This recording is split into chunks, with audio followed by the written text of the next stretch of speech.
As every day goes by, we get one day closer to the day that Jesus will break through the clouds and come again. He came the first time, just as the Word said he would, right on time, right in order, and he will the second time as well.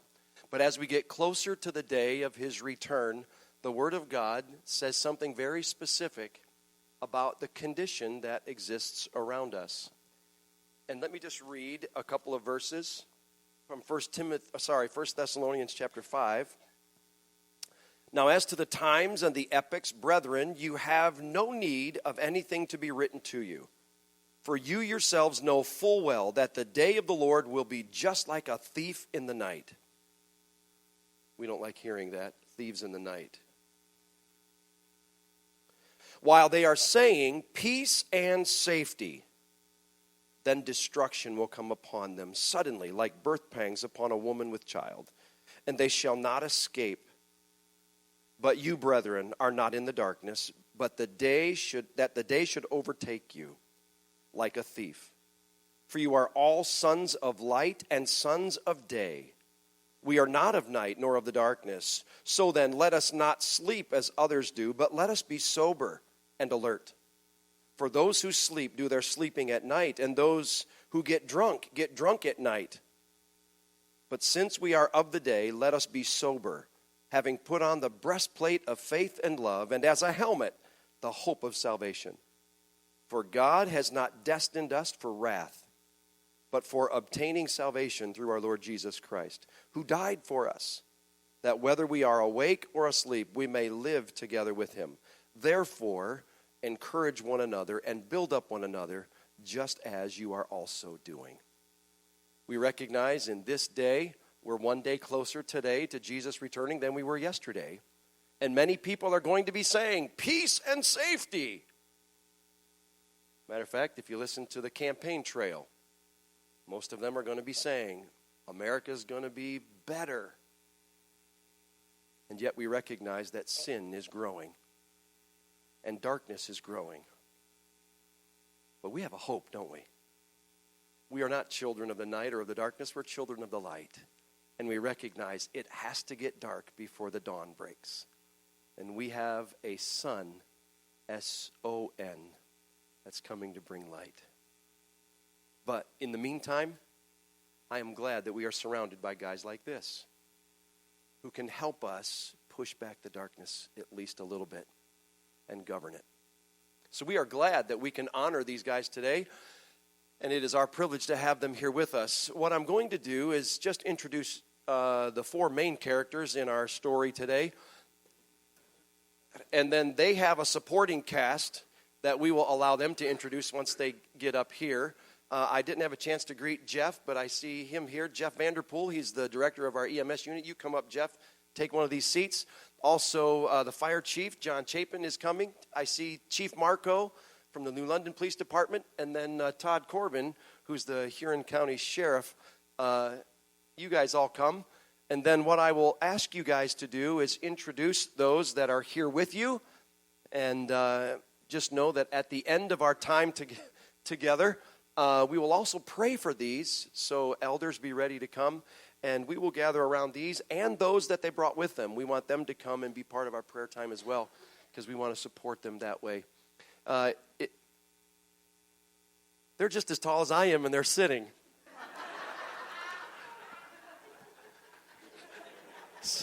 Made me a little uncomfortable there for a minute. Let me just have them introduce, and maybe they don't have folks with them, but to be honest, I don't know who everyone is. So Jeff, you just hand the mic then that way, and we'll get back to me, and we'll introduce you. Oh, you've got one. Good. Excuse me, Todd. I'm out here. Jeff Vanderpool from Firelands Ambulance Service. I'm a training officer. John Chapin, New London Fire Department.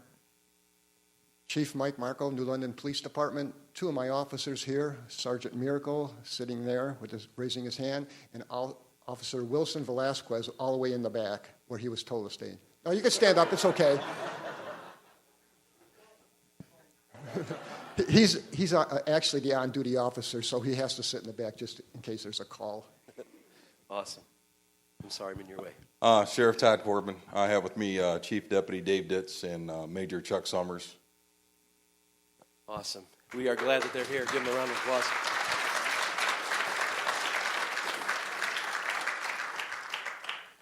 As we explained to them a little bit earlier, what we're going to do is give them a few moments just to say whatever they need to say, whatever they know that we need to hear. Obviously, each of them serve in a public capacity, but they recognize that sometimes their work can only be as strong as you and I that back them. And so anything that they think we need to hear as far as their area of service so that we can help them, we can support them, and we can link arms with them as they do their job. So if it's okay, guys, is it okay if we just go around this way? And Jeff? What's that? I want to go first. He outranks me. How do you like that? It doesn't matter to me, but if it works that way, Chief, please go ahead. Okay, I'd like to share a story with you that actually happened to me on Friday, and it was the first time in my career this happened to me. Friday morning, I get a call from a gentleman who stated that he just observed a New London officer cutting the grass in his uniform at his house with the police cruiser in the driveway. So it took a couple minutes for me to process that thought. And what the officer was actually doing is he was on patrol, and he observed an elderly female that was struggling cutting her lawn with the electric lawnmower. I didn't even know they made electric lawnmowers any longer. But anyways, he stopped and he cut the grass. So I called him and he says, yes, that's exactly what I did. I just thought she needed some help. So I gave him my blessing. And Pastor, I hope it was okay I gave him my blessing because I don't know if I was authorized to do. Okay, good. I'm glad that happened. Hey, I'm not the Pope, so it's okay. So here, the moral of the story is, if you need your grass cut in New London, Sergeant Miracle is the guy to do it.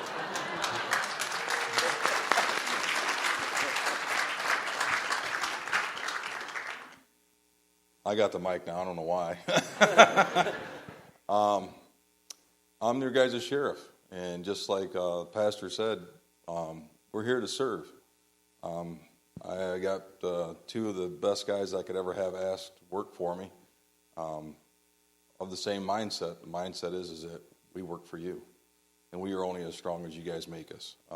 It's always a pleasure to come down here to the New Lions at Church. I can't even talk. That's right. Pray for that today. That's right. You don't get paid to talk; you get paid to shoot bad guys. So we're good. Well, I always laughed at does it. he? Okay. But, you know, it's always a pleasure to come down here because we get to not only share in what we do, but we get to share in our faith. I don't deny it. These guys will not deny it. We're here. We serve someone higher than ourselves. We've been entrusted with the position that we have to make sure that you guys are safe. And it's not something that we're going to defile or desecrate in any way, shape, or form. Because I always say, and to be in this position, you have to be blessed by God to be here. And I've never lost sight of that. And like I said, I've got people that always keep us humble and keep us going in the right direction. Anytime you guys call, we're there for you. Just reach out. If you have questions, call, ask. We're here to serve. At no time will you ever see me not answer my phone. Today I got the blessing of, I got to wear plain clothes today. Usually we're in uniform, but I get to be comfortable and get to dress down a little bit and just hang out with you guys. So if you have questions, ask. We're just here to serve, and it's just a pleasure to be down here. So thank you.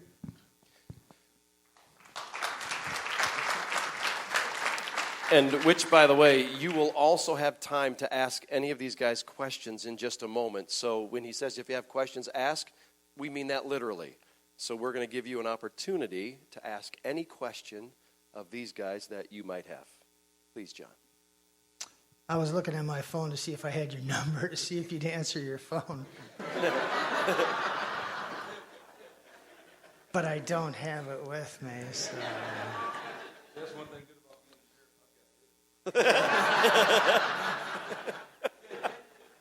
Kind of forgot about that, didn't I? Here to talk a little bit about fire safety, safety in general. One of the things we try to preach in the fire service is fire prevention. We have Fire Prevention Week. Fire prevention is every day. Make sure your smoke detectors work. If you get into trouble, that's what we're all here for. How much does it cost to dial 911? I forget. That would be nothing.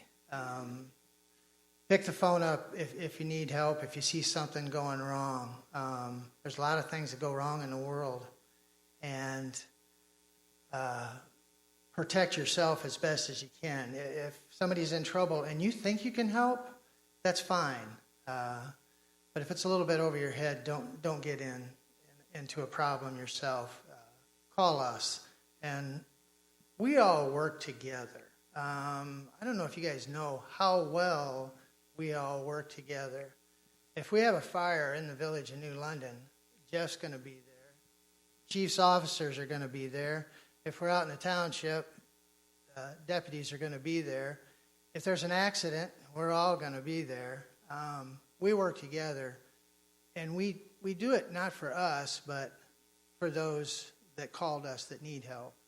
And it's a joy. I got to tell you, it's a real pleasure working with these gentlemen and their coworkers. How far we've come. We didn't used to be like this. We used to draw lines in the sand. We don't do that anymore. We train together from time to time, and it's all good, and it's all for the benefit of everybody, not necessarily us. But keep diligent about what's going around you in the world. There's a lot of bad stuff there. Fentanyl issue with one of your officers. Bad situation. But again, overcame that. So, and thank you for inviting us here today. This is awesome. Thank you.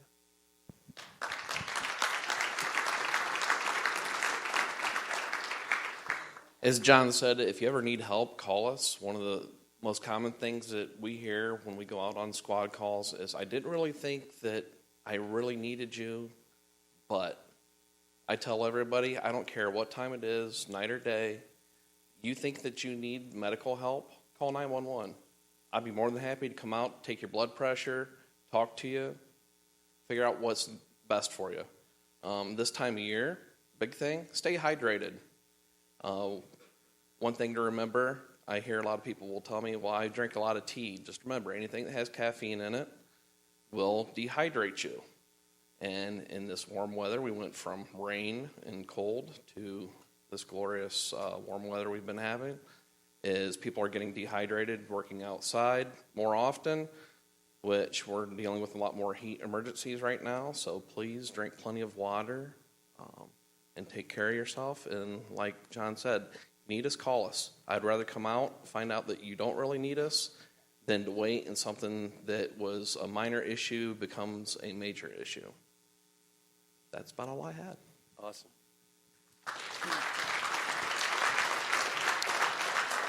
Now, let me give you guys an opportunity to address these guys. Ask them anything, but I thought I would start with a fairly easy question, and I'm going to aim it at Chief Chapin.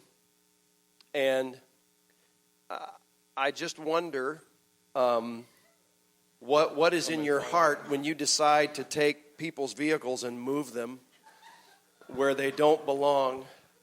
I just wanted to know, I thought maybe that'd be good for everyone to hear publicly, what's going on in your head and your heart when you decide to just take someone's vehicle illegally and just move it to willy-nilly who knows where. I steal vehicles. But it's for the benefit of the people that left the keys in their vehicle. I'm trying to teach them a lesson. Don't leave your keys in your vehicle. And here I thought we lived in a safe community, which is why we have these guys here. And they're here to I think I got him one day, didn't I? Yeah, he did. And I'm still waiting to get one up, so that will come. But listen, you guys have opportunities now to ask any question. Maybe it's a question that you have about all of them together, one of them individually. Just do me a favor. If you have a question, if you can ask it loud enough so that everyone can hear. I don't want to necessarily run the microphone around the congregation, but if you would just at least get your hand up so we can see you, recognize you. Yeah, there's one right here. Marcia, please.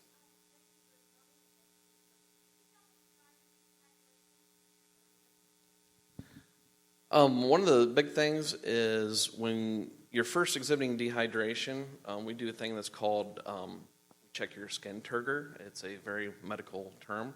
But basically all it is take the back of your hand, pinch the back of your hand, pull the skin up. Your skin should drop back down really quickly. If it does what we call tinting, so it kind of looks like a point of a tent, you're dehydrated. One of the things that you want to watch out for is if you let that go on for too long, you'll start getting confused. You'll stop sweating, which is kind of contradictory what people think when you're sweating and you're hot and you're trying to get rid of all that excess heat. You'll actually sweat. Well, if you go too far, your body stops sweating because there's nothing to sweat out anymore. So that's why they say drink so many liters of water. I don't remember what it is. I drink water all day, so it doesn't really matter. But, just stay hydrated, especially if you're going to go out and work. Before that, drink a couple bottles of water before you go out and work. That will help you stay from keeping, not have to worry about heat exhaustion and things like that. Mm-hmm. Good question. Thank you. Someone else? Yeah, Rick.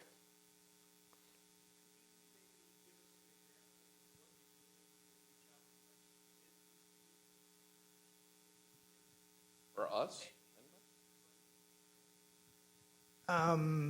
In the fire service, the daycare kids, both at the school and uptown, they come to the fire station annually. They go to the ambulance, police department. We try to go out to the school and have a presence during Fire Prevention Week, and we try to hit as many young kids as we can. When they come to the fire station, they're usually accompanied by lots of adults, and I use that time to do some education there. As an example, the number one cause of fire in the state of Ohio for years and years have been unattended cooking. So if you have a cooking fire, what's the best way to put it out? Put a lid on it, cookie sheet, smother it, don't try to move it. If you do have a fire extinguisher, and I recommend everybody does, make sure it's not real close to the stove so you can get to it. But understand how it works. Fire extinguisher comes out about 200 miles an hour out of the nozzle, and if you're too close, you're just going to blow the grease right out of the pan. So you need to be back around 8 feet. But make sure you know how to use one first. And we do fire extinguisher training as well. For the sheriff's office, what do we do to reach out to interact with the kids? We have the DARE program, which is in South Central School, New London School. We have the Run, Hide, Fight program, ALICE training. Every year we do the Kids ID print at the fair. We offer up any training, like for the Board of Mental Health and Disabilities and stuff like that. We offer training to them. We actually have done active shooter training. We try to interact in any way possible. If anyone contacts us, we usually send a deputy out, and we just interact with the kids. One of the most important things we have right now, a lot of you guys are probably familiar with the Deputy Mitchell course, which does an outstanding job. We really try to embed ourselves with them to understand that this is a profession, this is what we've chosen to do, and it takes a servant's heart to do it, and realize that what you see on TV is not necessarily a depiction of what we do. It's not always live PD. I know you guys see that show all the time. I know Darius Baldwin from Franklin County Sheriff's Office likes being on that show, but it's really not a good depiction of what we do. But at the Sheriff's Office, we try to make it a point to break kids from the outside in, show them the different, interact with different deputies and stuff like that, show them the dispatch center.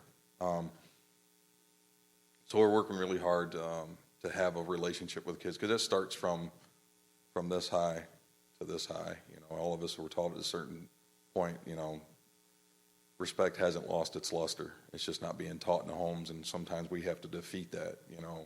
If there's anything I can have you guys help me with, is pass the word to other parents that when you see the police, don't tell them that if you're bad, I'm going to take you to these guys, because when things go bad, the first thing you're going to want your kids to go to is find a guy in uniform with that pretty cruiser. We can get in touch with family and stuff like that. So we're trying to steer people away from that. So that's what we're doing at the Sheriff's Office, is to have that that interaction with the kids and stuff like that through the DARE program, Kids ID Print and stuff like that. So there's a whole bunch of programs that we do to try to have that relationship. New London also does the same thing in the schools. When the DARE officer is not there, a New London officer is there during the day. And then we also have a children's ID, which is really, really nice for the children. And it doesn't just involve here in New London. We have any child come in, as long as there's an adult or a guardian there. Awesome. Good. Good. Thank you, guys. Anything else? Yes, please.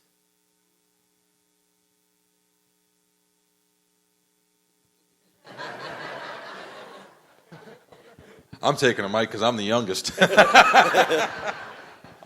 got 22 years in law enforcement. I started off as a corrections officer, then became a road officer, and then became a sergeant, and then became the sheriff of Huron County.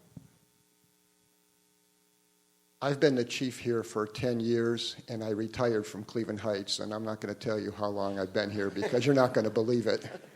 45 plus. I started in the fire service 41 years ago, and I've been chief for a little over 25 years.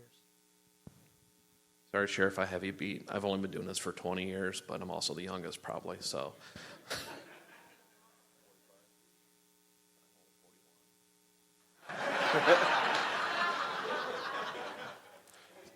Sometimes the truth hurts. I saw someone else. Yeah, Dave.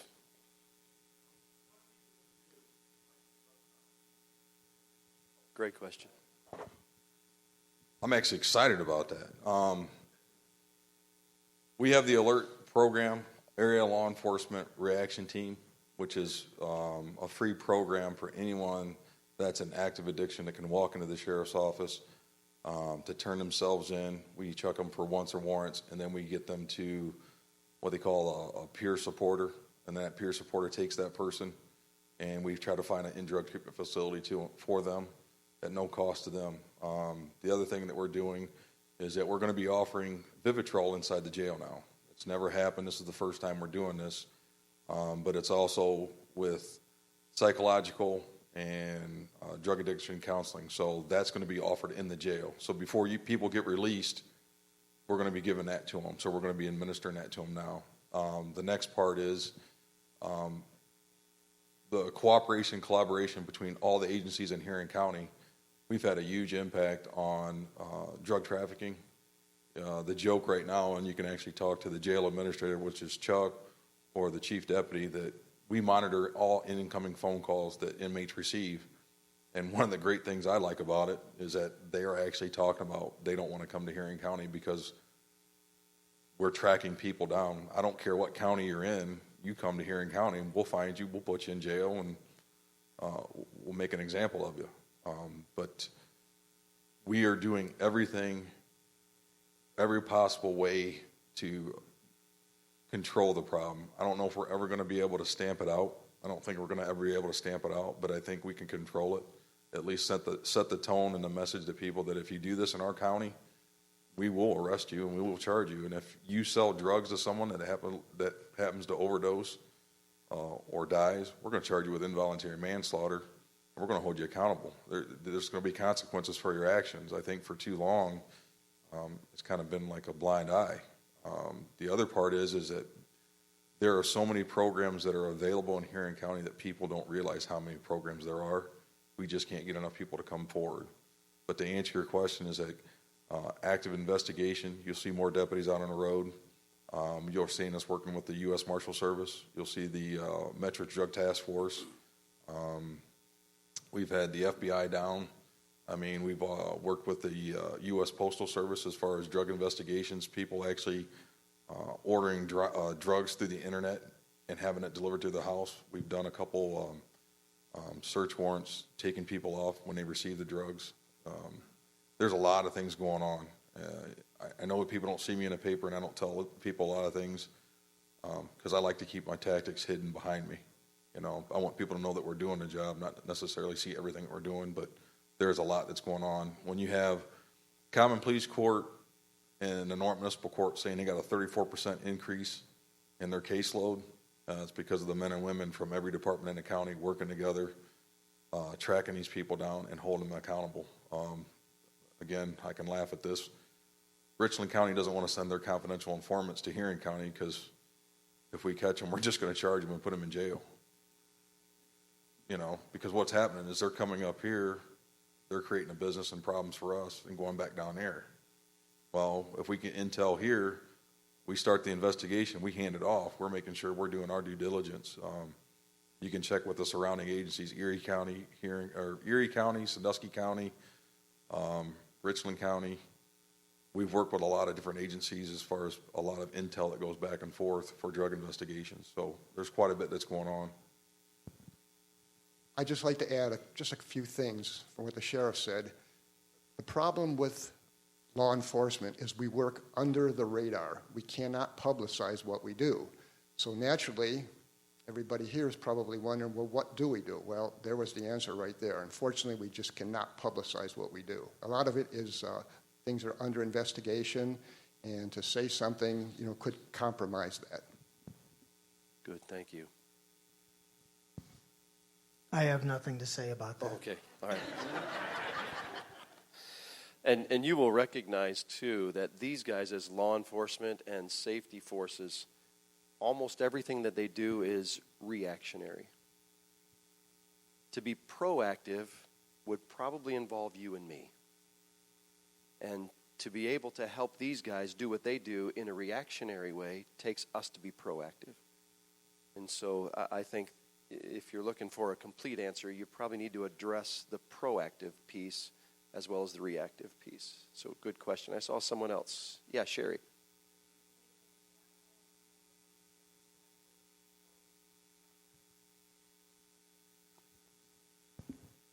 If you have an animal that you believe that's being abused or neglected, contact local law enforcement. We come out, we check on the welfare, safety and welfare of the dog. And I know in the past, we've had a couple complaints where, what is that? What is actual neglect? Well, on a hot summer day, does the dog have adequate food, water? Does he have a shelter, a place to get out of the sun? That's something that we actually go out and take a look at. If the sheriff's office goes out and we look at it and we see that the animal is neglected, we actually will type up a report and forward it to the dog warden's office and then have them follow up on it.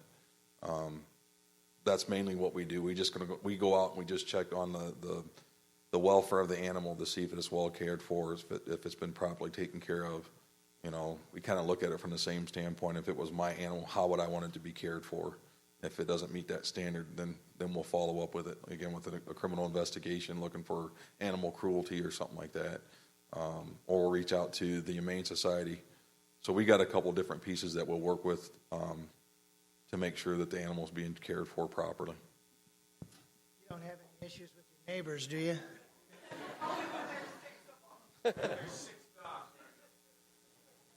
Yeah.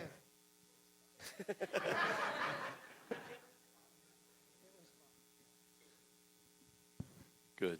Someone else. Oh, yeah, Jeff.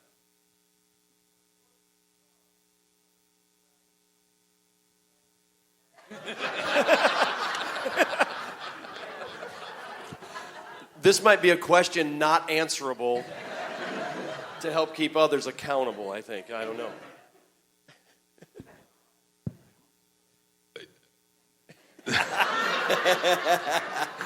To answer your question, it's kind of a complicated answer. What we have to operate in as far as law enforcement is due regard for the public safety. And what that is I can drive as fast as I feel comfortably safe, that I'm not put other people in jeopardy. When we respond lights and sirens, the calls dictate whether we turn them on or off. If it's an emergency situation such as an officer needs assistance, we'll run lights and siren because we're going to be traveling in excess of 55 miles an hour. By ORC standard, it says anytime you're traveling above the posted speed limit, you're supposed to have an audible siren, invisible lights. That's great as far as the higher revised code goes, but there's sometimes those situations where we get burglaries in progress and people are saying someone's in the house. We actually will not kick our lights on because it gives us a better chance to respond to that and maybe catch somebody in the process. So the real answer is we're supposed to use it every time, But the reality is that there are some situations that we don't want people to know that we're creeping up on them. But anytime you go above the posted speed limit, you're supposed to have an audible siren and visible lights. So that's the answer. So the reason why Jeff probably asked is how much over the speed limit will you allow him to go before your lights and sirens come on? And I will give you an honest answer. The major says 56. And that's in a 35-mile-an-hour zone? The State Highway Patrol, that's a different story. My personal thing is I don't write.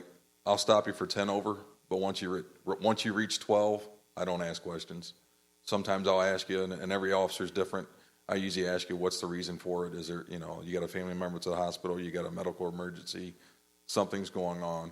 I think the funniest one I've ever heard is that someone had to go to the bathroom, so. I'm not going to answer that question, sorry.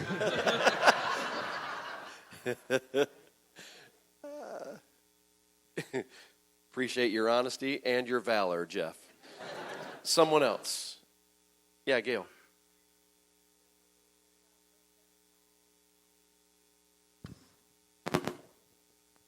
Earlier, Chief Chapin talked about one of my deputies a couple weeks ago. We've actually filed charges on this gentleman. During a drug investigation, one of my deputies overdosed. In all my years in law enforcement, I never thought that would ever happen. Probably the worst situation that I've seen. I'm more concerned about people assaulting a police officer, shooting a police officer, stabbing a police officer. Never once did I ever think that I'd have a deputy that would overdose on fentanyl. Well, it happened. Don't know if it was he inhaled it, subdermal through the skin, but he got a hold of it. And we have, if you haven't seen the sheriff's office, a lot of deputies have body cameras now. We were actually able to see it from two different perspectives. One from the perspective of the deputy that overdosed, and then we also had the perspective of the deputy that was administering Narcan to the deputy that overdosed. It's not something you can take lightly. They talk about a couple grams will cause you to overdose. It's a scary thing. It's a very dangerous thing. If you have a substance that you come across and you're not sure what it is, don't touch it. Leave it alone. We have gloves. We've actually went so far as after this overdose, we now have Tyvek suits that the deputies have available to them, because at the time the deputy was searching the vehicle, all he did was take his forearm and put it on the seat, stand up, walk back to the other car. Within 3 minutes, he was having signs of overdosing. And God bless him that the other deputy was there to recognize the symptoms of it, and he was able to administer Narcan. He was subsequently transported to Willard Mercy Hospital and treated. You guys need to understand, Narcan only works for a limited amount of time. You still need to seek treatment with the hospital. So the Narcan, the health department, the Firelands Ambulance Service or Citizens or North Central administers to you is temporary. They need to get to the hospital to give you more, because it only suspends it for so long. It's very dangerous. It's not something to play around with. You're going to see, and you'll hear, you can actually talk to Chief Marco. Fentanyl, heroin's actually starting to drop. Crystal meth's starting to grow. It's starting to increase. The problem with crystal meth, you really don't have anything you can give anybody to bring them out of it.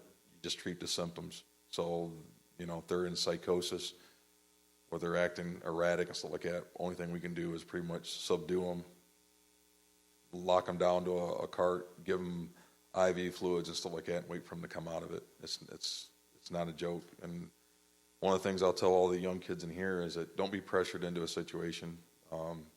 Don't ever start a bad habit that you got to quit. If you never start a bad habit, you never got to worry about quitting. Life's hard enough. Don't add drugs to it to make things worse. Even as adults, we all know life's difficult. You're looking for a relief. Find something else that's positive. That focus on the church, focus on the community. Do something that's positive, not self-destructive. So, again, Narcan, we have it. It's available. All the officers carry it for the sheriff's office. I think Chief Markle carries it too down here because of that situation with our deputy. A lot of the other counties around us now have made it a point to revamp their training and do stuff like that. So it's not something to play around with. Like I said, if you come across it, don't touch it. It doesn't take a whole lot to overdose. That stuff is it's meant for, it's an animal tranquilizer is really what it is. People decided, yeah, let's try this one time, and unfortunately it spread. I'll kind of fill in on this because this is kind of our stuff that we deal with. Think of it this way. Fentanyl, couple between 15 to 20 little granules of salt is enough to overdose you. Matter of fact, earlier this week, the sheriff's office helped us out on a second call. We had an individual that he received 24 milligrams of Narcan. Okay, so that is 8 doses. That's not, and he was not breathing after 24 milligrams. We gave him more after we got there. Thing is they keep on going and finding more stuff to use. We just got alerts here recently that there's another tranquilizer that they're getting from veterinary clinics and stuff that acts just like fentanyl. The drawback is Narcan does not work on it. So we can give Narcan all day long and it will still have the side effects. Narcan just doesn't work on it. They have a will and a want to have those effects in their life, and they will find whatever they want. But like the sheriff said, thankfully, through their law enforcement, we're hardly seeing any actually heroin overdoses. Very few. 2 years ago, we were averaging multiple a week. Now it's very infrequent, thankfully. But, they are now moving to methamphetamine, which is just a whole nother fun and exciting thing to deal with. But the biggest thing is if you know somebody or see something, let us know, because we're trained to deal with it. Just like Sheriff said, one of his deputies overdosed. We actually, after all this started coming out, we bought special equipment. Just like Sheriff said, we have pharmaceutical grade suits that we have that if it's a suspected overdose that we wear, because we don't want to get exposed to it either. We can't help the people if we're overdosing ourselves. No, again, this is one of those things that as a church, we can kind of link arms with these guys because we recognize, why would someone want to do fentanyl? Why would someone want to go down the road to kind of self-medicate? And that's where you and I would recognize that we are here as a church to create environments where people can encounter hope. And guys, hopelessness is all around us. And that's a way that I think we can help these guys. If we can impart hope to those who need to know what real hope is all about, then maybe they won't get into some of this stuff, and then these guys won't have a need to be called. Make sense? So we're here to work with them, and I think we just got a letter from the sheriff's office, and our deacons are doing something. I don't remember. Buddy said something about what is it, Buddy?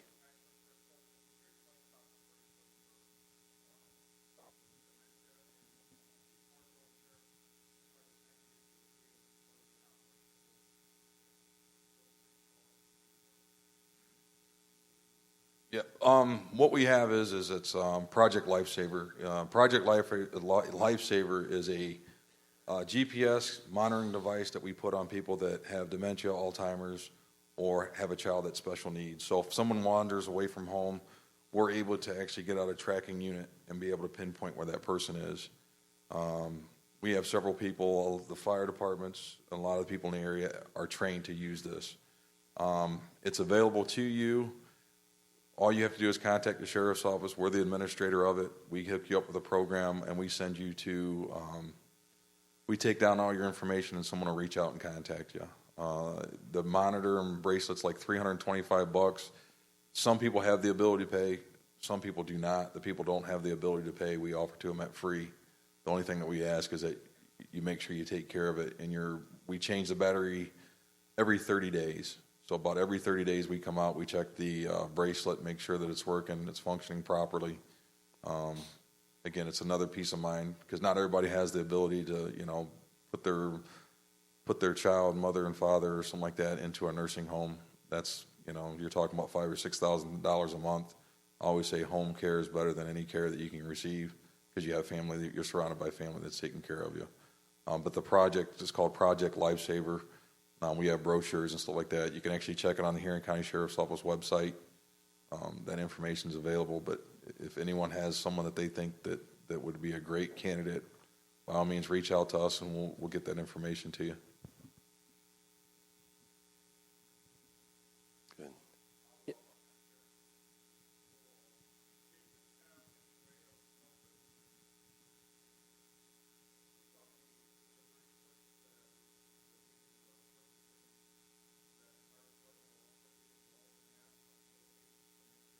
Yeah, we actually can reach out to the fire department. Like, say if we have someone that's missing, we can actually contact the local fire department. We also have a CERT team from EMA. Art Mead has 30 people that he has available. So if we actually had to search a wooded area, we would reach out, have people show up on scene. We'd also have canines and stuff available. We do everything we can to make sure that we can track that person down. A couple months ago, we actually had a gentleman that wandered away from home. He is now signed up for the Project Lifesaver program because of dementia. If you guys remember, a year ago, we had another gentleman that drove from Lorain that actually deceased in our county because he fell out of a car into a river and he had suffered from dementia, Alzheimer's. Again, these are things that we're trying to avoid and we're trying to put the information out.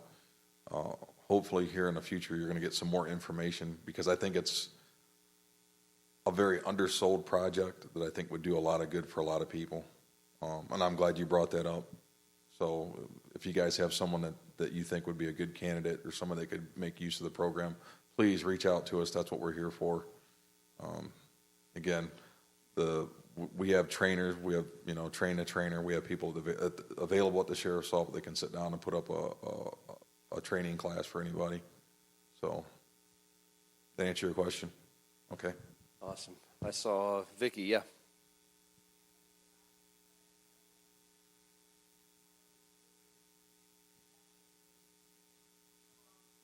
That is a loaded question, young lady. Are you asking me professionally or personally?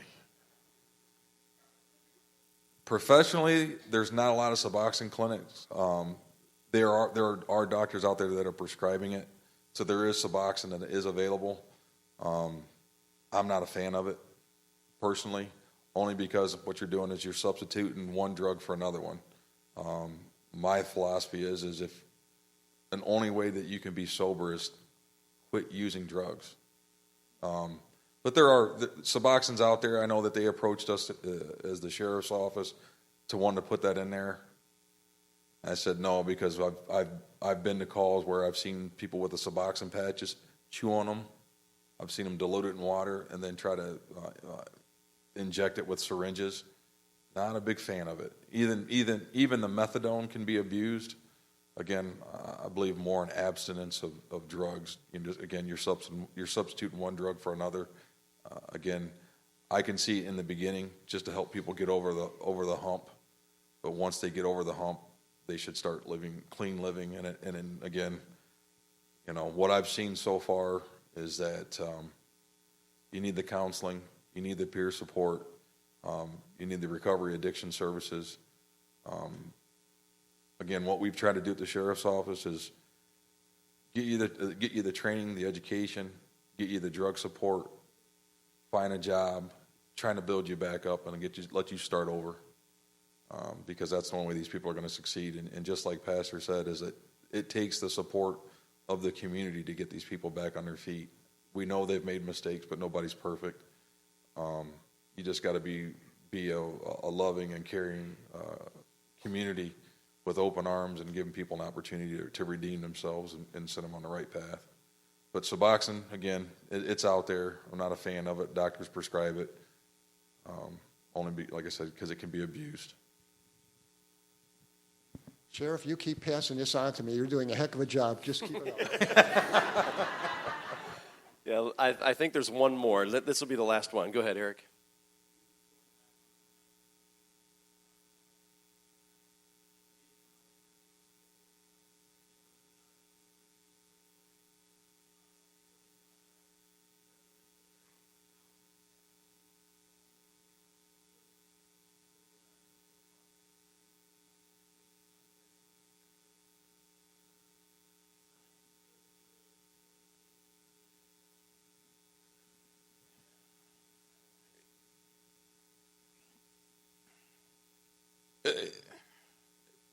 It's hard to narrow it down. You have a couple different methods of preparing crystal meth. You have what the shake and bake method is. Usually they add the chemicals, put it into a plastic vial. When they shake it off, once it gets to a certain point, they bleed it off. Then you have anhydrous ammonia with methane, butyrol, all these different ways. If you know what you're looking for, you can see the signs of it. But it's something that, unless you go to the training and get educated on it, it's really hard for me to be able to tell you all, unless you really do some extensive training on it, to see what you're looking for. I will tell you, it's real simple to see if you're the next door neighbor and you see 30 people within an hour coming out of a residence. That's a good indication that you want to call the police chief or myself and let somebody know that, hey, look, this might be somebody you want to look into. Again, exactly what this is your community. We are only as strong as the community in which we serve. The more forthcoming you are for information, the better we're able to do our job. Again, and I'm going to say this, we're all guilty of this. How many times you go down a road and you see the first cop, you hit the brakes? It's kind of, Mr. Brown raises his hand, God bless you, sir. But that's kind of the same way that it is with when you know your community, you know your neighbors, you know who's doing what, you know at what time they're out, you know their behavior. So when you have something going on and you see something that's not normal, reach out and call somebody. That's what we're here for. We take information all the time. You don't have to leave your name and information. You just need to tell us, hey, look, I'm seeing suspicious activity. Here's the license plate number. We have the ability to look into them and look into their background, because we see the owner of the vehicle, and the first thing we do is we check their CCH. We check their criminal history, and that starts the process for us to start doing our investigation. Again, just like Chief Marco said earlier, don't want to tell you the tactics and stuff that we use, but just know that we have the ability. If you become, I refer to it as our project, because it denotes a certain amount of time that we have to work on these people to figure out what their pattern is, who they're running with, what they're driving, what they're selling, and then we work to figure out how we're going to take them off. The best thing we have on us is time, and I know that's frustrating for a lot of folks that they want things done instantly. It doesn't work that way. Traffic stops, different stuff like that, that's the way that works, but when you want to take and liberate people from their liberty, our job is not only to enforce the law, but we have to protect their rights in the same process. So we got to make sure we're doing the right thing. Our investigations are really generated by you guys. It's just someone making a phone call. Hey, this is what's going on. This is what I've noticed. And you guys, if you read the paper, depending on which paper you read, you get a lot of the information right then and there. You can actually, and this is something I always give people, you can do a lot of the work yourself if you get online and you go to the Norwalk Municipal Court website, put their name in, and you can see people. It's public record. And you have Common Pleas Court, the website there. That's a free flow of information. Again, you are entrusted to be the protector of your neighborhood and your neighbors. Just like God says, man, love the people as you love yourself. And if you want to protect yourself, protect your neighbor. And all that is be vigilant. Laws were made to protect people against themselves. And, that's what we're here for. We're all here to protect each other, and the people that make a mistake, we hold them accountable. They can make amends and go back to live in society, but sometimes they got to be corrected. None of us are perfect. Hopefully that answers your question. It's really hard to give you they're doing this, look for this, because like I said, there's a whole chemical compound that it takes to put that stuff together. And it is very volatile. Even for us, It's $50,000 to do a crystal meth cleanup. The state of Ohio says if we touch anything, we do anything, the county incurs the cost of it. Again, the same way it would be for the village of New London. So we got to be very cautious. We got to call a cleanup crew. BCI comes out and they're able to render the chemicals that they use neutral or less toxic, so to speak. But it's not something to be messing around with. And I'll give you to give you guys an idea of what crystal meth looks like. Just take a window pane, crush it up real nice and fine. That's pretty much what crystal meth looks like. It looks like just like glass. So if you see something like that around, and I'm telling all the parents that if you have kids, it's your house. You search anywhere you want. Because I'm telling you, kids are resourceful. They'll try to hide stuff. It's still your house. I've got a 10-year-old and a 12-year-old, and I told them until they start paying rent, it's my house. So, Sheriff, keep in mind. I don't mind doing this because, like I said, this is an opportunity. I serve at your guys' leisure. I'm here to serve, and these guys up here with me are here to serve you. So if you got questions, don't be afraid to ask. And if I don't have an answer, especially when it comes to the jail, the major's going to get up and talk. But yeah. But yes, ma'am.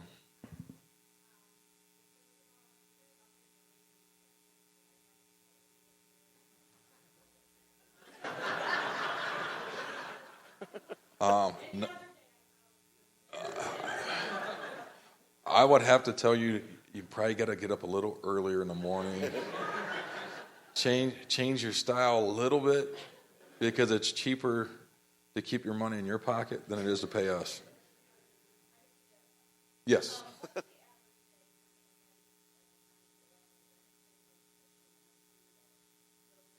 Their average stay is between 7 and 11 days. We have Christian ministry throughout the week.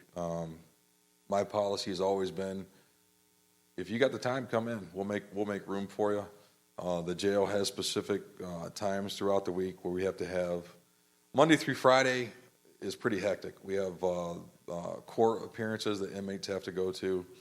We have counseling visits that have to be taken care of.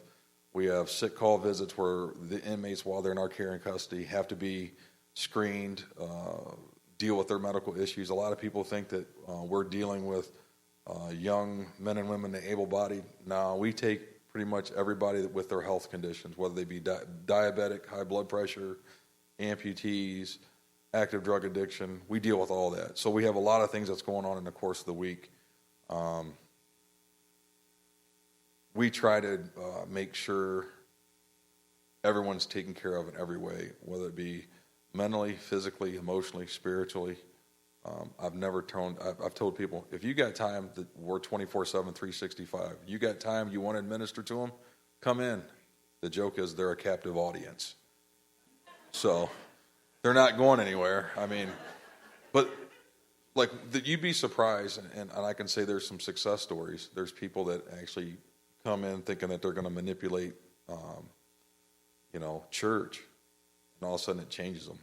I'm a first person to tell you, I've seen it myself, where these people want to go out there, they want time to socialize and do this, that, and everything else, but all of a sudden a light goes off in them, and they finally hit rock bottom, and they open themselves up and let God in, and they start to change. And then it's a blessing to see that change, because we don't see them again. And they come back, and then they want to be a part of the jail ministry and help with people and say, listen, I was the worst offender, and I did this, that, and everything else. And it's great to bring those people in and be a witness. One of my favorite people in the Bible is Peter, because of the fact that this is a person that persecuted Jesus Christ, did all this other stuff, went and condemned all these Christians, but God had a purpose for him. And this is something I always remind myself. So who am I to make a decision or a judgment on somebody when I don't know what God's purpose is for them? So I always walk up to someone that if we can make a difference and we can change the way they're doing business, that's what we're here for. So I've always had an open door policy for anybody that wanted to come into the sheriff's office. We do a background check. We've had one person that applied to come in as a counselor within a year after being recovered, and we thought it was too soon because of the fact that it's real easy. It takes a person an average of 7 times to try to get help before they're successful. Think about that. 7 times you got to go through the process of falling down, getting back up, fall down again, get back up, and you got to have the strength to keep doing that. And think of the wear and tear that it has on your family, the relationships that you have. You can't hold a steady job because you keep falling back on what you're doing. This person that came back in, I just thought it was way too soon for them because they're going to subject themselves back into the environment they just got themselves out of, and I didn't think they were strong enough. And that's probably about the only person that we've limited to come back into jail. Yeah. Again, I'm a huge fan of a person that's been an addict, recovered, because what happens is when you sit down, it's like catching your kids doing something wrong. I didn't do it. All of us have been young once, so it's easy when you start to raise your kids, you can point out the mistakes that they made, that you also made, and they're trying to convince you that you didn't do it. A peer supporter is that person, the way I see it, is that they're able to sit down with you and talk to you on a level that you understand because they've been through the trials and tribulations, the active addictions, the lies and stuff that they told. So when you sit down in front of them, you can't lie to them. I think they're a huge asset to law enforcement when we're trying to help these people. Again, they come in. But to answer your question, there's plenty of time that people can get the help that they need, and it's always available. Again, you hear talk about the alert program. We have one person, and it's slowly gaining traction. Again, people are able to walk in, take whatever they got in their pocket, throw it in an amnesty box. We make some phone calls. We get someone there. We get them into an in-drug treatment facility. We have a detox center that they go up into Erie County that they're able to attend to. 3-day detox. After the 3-day detox, they find an in-drug treatment facility. They drive you there. They make sure it's a clean handoff. So if you came in under active addiction of the sheriff's office, we check you. We make sure that you don't have any contraband on your person. If you do, we make you throw it away. We get rid of it. We dispose of it. Make sure you don't have any active warrants. Nobody wants you. If someone wants you, another county of jurisdiction wants you, then you got to answer that. Once you've taken care of that part of it, then we get you in contact with the peer support. The peer support reaches out for statewide, any drug treatment facility they can get you into. They drive you down there. They get you involved in it, and it's all on voluntary. It's nothing ordered by the court. It's all on your own admission. Once you get that, then the process starts. And we're trying to keep track of the successes that we have. Currently, we've had maybe 3 people. One person right now is actually doing very well, and I'm hoping she gets herself back together because I knew her prior to being involved in, again, a person that got involved in crystal meth. She's married, divorced, has 2 kids, has 3 kids. So it affects everybody. I don't care who you are, where you come from. You can make a wrong turn. You guys were right. He does get paid to talk. He's good. Thank you, guys. If you have other questions, I'm sure that these guys will hang around in a little bit. You can ask them. What we want to do is pray for these guys. The truth is they see things that you and I probably don't fathom. They hear things. They experience things. And I'm sure that there are times that it might be a little hard for them to sleep. And so it's our job, not only during a service, but throughout our day, throughout our weeks, to lift these guys up before the Father and say, listen, we need to support these guys. We need to make sure that we're undergirding them with a protection that they might not see, that they might not recognize, because we recognize that we have a Creator God who's able to keep these guys from some of the things that they face. And so we appreciate them, and we want them to know that as a church, we love them. We appreciate what you guys do. Thank you so much for being in a place of public service, and we are the benefactors of that. So thank you very much for all that you guys do, and for you guys as well. If you guys would allow us to do this, what I want to do is ask the elders to come, and we're going to stand behind these guys. And as the elders come, Pastor Toby, and then the guys that serve with them, if you guys want to come as well. except for the one that's on active duty. You can keep your eyes open back there, and we'll let you go ahead and keep us safe from the back, and that's awesome. And then, thank you.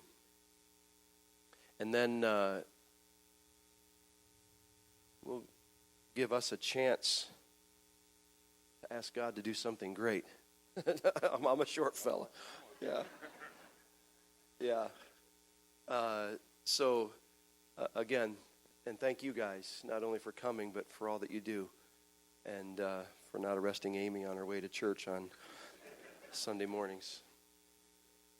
Yeah, after service is another story. That's all good. Would you guys just bow in prayer with us? And then, Ish, would you lead us in prayer? And then I will pray after you, and we're going to make sure that we cover these guys with prayer. Heavenly Father, we just come to you this day, Lord, you've helped us to realize that the people who are willing to put their lives out front of us, to watch over us, to protect us, Lord, as we need help and security, Lord, in our lives. I pray, Father, that you would put your hedge of protection around each one of these men, Lord, this day, and even the women in the force. I pray that you would just endure them with strength, with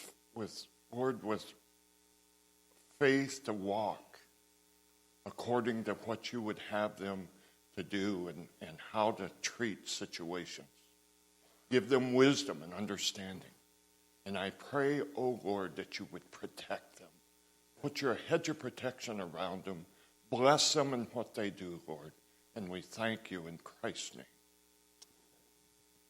Lord, we also want to lift them before you, not only them, but their families as well, recognizing that every day they send them to work, they really don't know if they'll return. And so for the wives, the kids, even some might have grandkids, we ask, oh Lord, that you might also grant them favor, that they would be able to recognize that they not just have husbands, but they also have public servants. So grant, Lord, that you might give them grace, that you might also superintend all of their needs, even in the absence of these men in the home. I would ask that you would, again, as Ish has asked, that you would give them a supernatural wisdom, things that go beyond anything that they could be trained in. I pray, Lord, that you might whisper regularly into their ears all that they need to do, all that they need to pursue, so that when the next call comes in, and they might have that tendency to think, what in the world am I going to face? I ask, Lord, that even then you might give them the calm confidence to know that we have a Heavenly Father who not only loves these guys, but who has called them into service and will enable them to have every right choice made ahead of time. So again, I just thank you for these guys. We bless them. We link arms with them, and we want to support them, not just in a service, but in the days and weeks and months to come. Lord, you prompt our hearts if there are things that we can do to help them or to support them. And God, I pray that as you prompt in us those thoughts, those things that we can do, and maybe the only thing you want us to do is pray. And then, Lord, I pray that you would find us faithful to be on our knees for these guys and the services that they provide. And so as a church, we thank you for them. We bless them.